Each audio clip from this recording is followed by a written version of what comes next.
Hello my juniors, welcome to another anatomy lecture series. Today is your great science Lorenzo, and today we'll be dissecting the cycle of the Willis, which is the blood supply to the brain. So that's what I want to do today. So if you are new to my channel, make sure to subscribe and turn on your post notification button so that anytime I drop any video, you're sure to be notified. And if you want me to make any video for you, just write it down in the comment section, and when I look at it, I'll make that video solely for you. So stay with me throughout the course of the video to understand the cycle of the Willis, because it's important. A damage to this structure can cause brain deficit or distortion to any brain function, which is very important. So let's jump right into it. The first question, what is called the cycle of the Willis, or we call it the cyclus arteriosus, is an hexagonal shaped structure formed around the interpeduncular fossa. It's an hexagonal six structure that is formed around the interpeduncular fossa. Now, when it's formed around the interpeduncular fossa, it is formed by the branches of the basilar artery and the internal carotid artery. The basilar artery and the internal carotid artery, don't forget. Now, it is formed, or it is around the interpeduncular subarachnoid system. It is wrought around the interpeduncular subarachnoid system, and is the major supply of blood to the brain. Don't forget. One is an hexagonal shaped structure formed around the interpeduncular fossa. Formed around the interpeduncular fossa by the branches of the basilar artery and the internal carotid artery. And it is around the interpeduncular subarachnoid system and pose as major blood supply to the brain. Don't forget. So what is forming the cycle of the Willis? How is the cycle of the Willis formed? I told you it's between the branches of the basilar artery and the internal carotid artery. The basilar artery and the internal carotid artery. So where is the basilar artery from? The basilar artery comes from the vertebral artery, which is the first part of the primary blood supply to the brain, to the internal carotid artery. So the vertebral artery and the internal carotid artery, they are the major blood supply that forms the cycle of the Willis. Don't forget. So the next thing we'll be talking about, what are the boundaries of the cycle of the Willis? So what are the boundaries? The anterior boundary, the direct anterior boundary, is called the anterior communicating artery. The direct anterior boundary is called the anterior communicating artery. The posterior direct boundary is the posterior cerebral artery. Anterior communicating, posterior cerebral artery. Anterolateral is the anterior cerebral artery. Anterolateral is the anterior cerebral artery. Posterolateral is the posterior communicating artery. Don't forget. Anterior communicating, posterior cerebral. Anterolateral, anterior cerebral, posterior communicating. So by the side, you now have the continuation of the internal carotid artery as the middle cerebral artery. So this is the cycle of the Willis. So now let us see what part of the brain does this cycle of the Willis supply. So the cycle of the Willis is just like a hexagonal structure, but with this I'm also talking about the blood supply to the brain, so it's still the same thing. Cycle of the Willis is just a hexagonal structure in the interpeduncular fossa, which is present in the interpeduncular subarachnoid system that supplies the brain. So but now I want to talk about what structures these branches we mentioned supply. So we'll be talking about the blood supply to various parts of the brain. So we'll be listing the brain and giving you the part it is supplying. Don't forget. Now one thing you have to know now, working ourselves from down to up, we are talking about the medulla oblongata. The medulla oblongata is the last part of the brain stem, and it is supplied by, don't forget, the arteries that are present there will supply it. The arteries that are present there will supply it. So the first one is the vertebral artery. It's supplied by the vertebral artery. It's supplied by the anterior spinal artery. It's supplied by the posterior spinal artery. It's supplied by the pica. One, anterior spinal, posterior spinal, vertebral artery, and pica.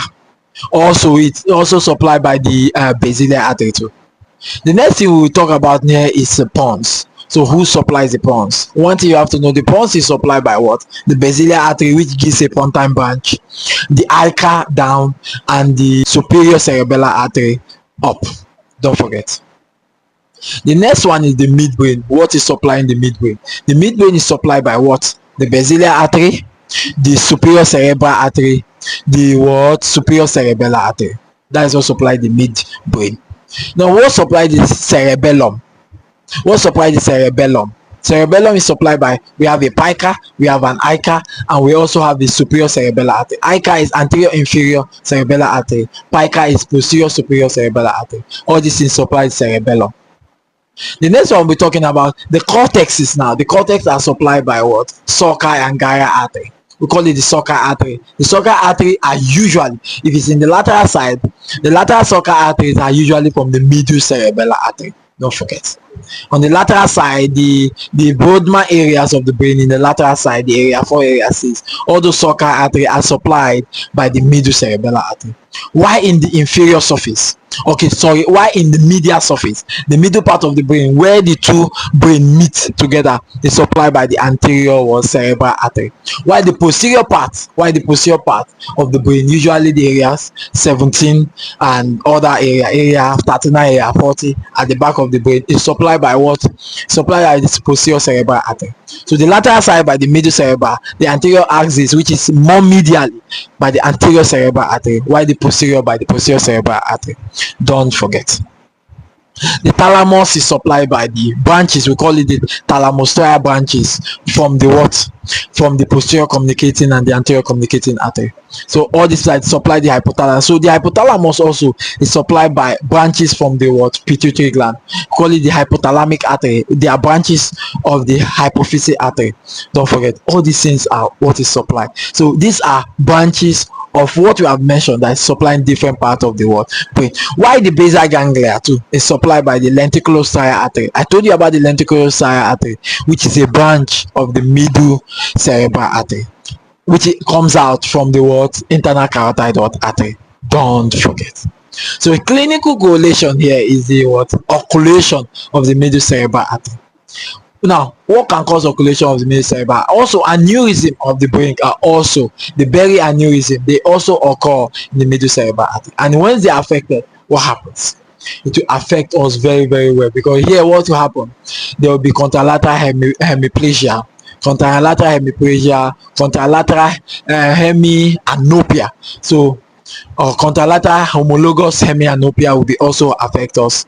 So another thing that will affect is contralateral hemiplegia and hemiasthesia, which means you will lose function in half of your limb. You will not be able to walk in half of part of your body, and you lose sensation in half. So that is hemiplegia, paralysis of one part, and hemiasthesia, you lose sensation in one part because of the area 4, area 6, area 3, 1, 2 will be damaged. And there will now be contralateral homonymous hemianopia, which affects the which causes lesion of the optical radiation due to the process, because I told you that your middle cerebral artery gives the sulci artery, and the sulci artery to the front, the middle, and the back. Don't forget. So I hope it all made sense, because we talk about the cycle of the Willis and the arterial blood supply to the brain. I hope it all made sense and you understood it. So now you can also use your atlas to understand it. It's very, very interesting. You can also use your atlas to understand it. And when you do it, if the video is too fast, you can use YouTube or auto subtitle, or you can slow down the video, but use your atlas to also read it so that you will understand it very well. So I hope it all made sense and you understand. If you are just new to my video, make sure to subscribe and turn on your post notification button so that anytime I drop any video, you'll be sure to be notified. I'll be seeing you in the next video. Bye bye.